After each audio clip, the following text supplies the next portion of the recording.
হরে কৃষ্ণ। একজন আলোকিত ব্যক্তি তার মনকে কাম, ক্রোধ, লোভ, হিংসা ইত্যাদির বস্তুগত দুর্বলতা পোষণ করতে দেন না।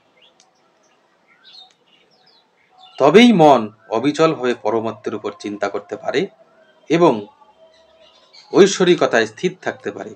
যদি কেউ মনকে দুঃখ কষ্টের উপর চিন্তা করতে দেয়, তাহলে ঐশ্বরিকতার উপর চিন্তা ভাবনা বন্ধ হয়ে যায় এবং মন অতীন্দ্রিয় স্তর থেকে টেনে নামানো হয়।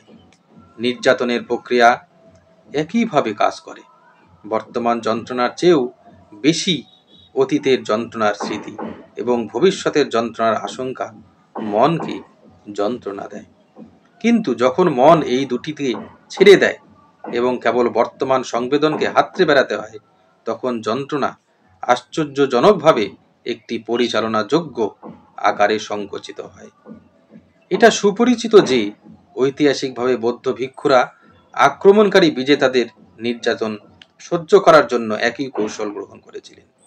একইভাবে যদি মন বাহ্যিক স্তর কামনা করে, তাহলে তা উপভোগের বস্তুর দিকে ছুটে যায় এবং আবার ঐশ্বরিক উপভোগের বস্তুর দিকে ছুটে যায় এবং আবার ঐশ্বরিক ধ্যান থেকে বিচ্যুত হয়। তাই স্থির জ্ঞানের অধিকারী একজন ঋষি হলেন তিনি, যিনি মনকে আনন্দের জন্য আকাঙ্ক্ষা করতে বা দুঃখের জন্য বিলাপ করতে দেন না।